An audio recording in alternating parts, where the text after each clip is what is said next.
Hi all, here's a demonstration to use the solder paster to apply solder paste onto a board. So to get started, you need the solder pasting tool itself. The tool should be loaded with the correct height frame to match your PCB. So this is a 1.2 mm thick PCB, so we need the 1.2 mm thick frame mounted in the solder paster. If you have 1.6, you need to make sure you have the 1.6 frame loaded. You also need your PCBs. You'll need a cut stencil. The cut stencil has to be slightly larger than your board. Just about like that is good. Maybe I think anywhere from like, I don't know, 5 to 10 cm on each side is perfect. You'll also need your solder paste, something to get the solder paste out of the tub. You'll need a squeegee, a 1.5 mm hex key, and I have a piece of cardboard here that I'm using that I'm going to place my solder tools on when I've got solder paste on them, just so I don't get it on my table. You're also going to need gloves, and for cleanup, I'm using an aqueous stencil cleaner, and also these microfiber cloths or clean room wipes.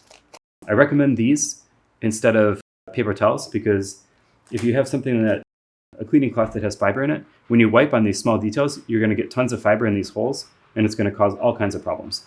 So let's get started with the actual loading.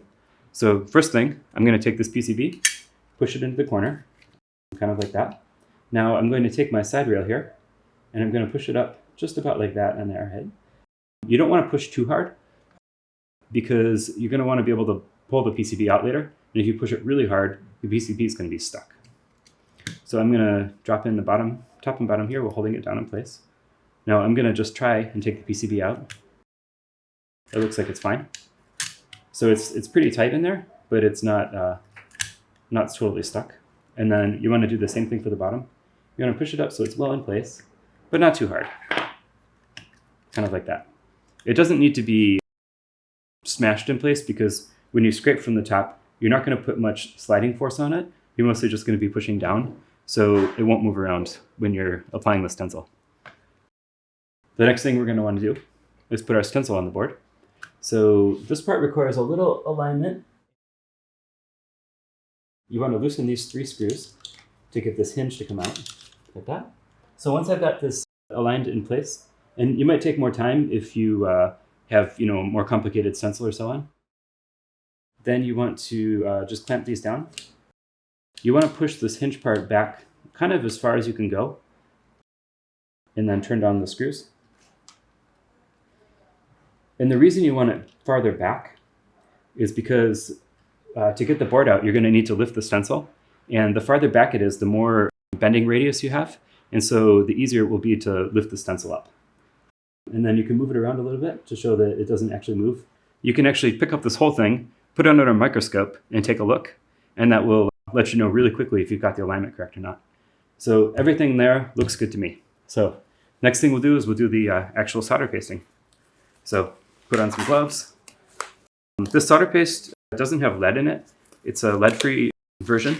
However, the flux in it is still not really great for you. So it's best to wear gloves on it so you don't get anything on your hands. So I'm going to take this out. And when you get your solder paste, you should always mix it together to make sure that you've got a homogeneous mixture. Kind of like that. Yep, that's looking great. Okay. Now I'm going to take a little bit of the solder paste, and I'm going to put it across the top here, like that. There we go. All right. You always need more solder paste than you're going to put just onto this board because there needs to be a bit extra to flow through it. Okay, now I'm going to scrape this off. Put this back in here, and then we can put this paste away. I'll do that now. And then if you're using different kinds of paste, such as one that comes in a tube or something like that, of course, you can adapt your method to get this kind of a line across it. Then this guy's good. All right. Now this particular squeegee, I know it has kind of a rough edge on one side. Like this side, I can raise my finger across it and I can feel that there's a ridge there. But this side is very flat. So when I'm squeegeeing, I want to use the flat side because it won't dig into the stencil. So let's do that.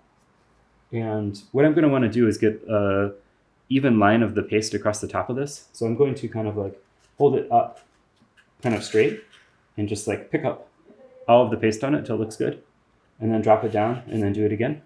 And then now you can see I've got this like pretty flat line of paste across there. And that will give me, when I pull it, a consistent pull. Now I'm going to want to hold the paste up. And I think this is at like a 30 to 40 degree angle from the ground. So from down to up.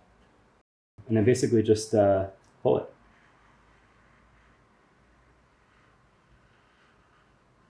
And then I'm going to put my finger here to hold down the stencil, just in case it bounces up. And the reason for that is if the stencil bounces up and then comes down just a little bit wrong, it can smear the features that it stenciled, and you won't get as good of a shot. But it doesn't happen too often with this setup. So then once I'm done, I'm going to lift up evenly and smoothly, hold it up. While I'm holding it up, I'm going to stick my finger in here, pull the board out, and let's take a look. And yeah, that looks pretty nice. So that's how to use this solder paster. And then to show that like you can do multiple boards on it, I'm going to take the next board here, and I'll just stick it in here. And okay, and then let's do it again.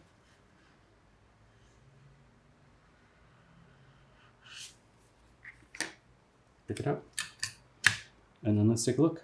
Also looking good. Right. So there we go. And then on this board, we've got a bunch of small parts. The smallest ones are these 0402 resistors. And I think this is like a, I don't remember the package name, but some other really tiny packages. And this stencil actually works pretty well down to like LGA and like small size BGAs. So there you go.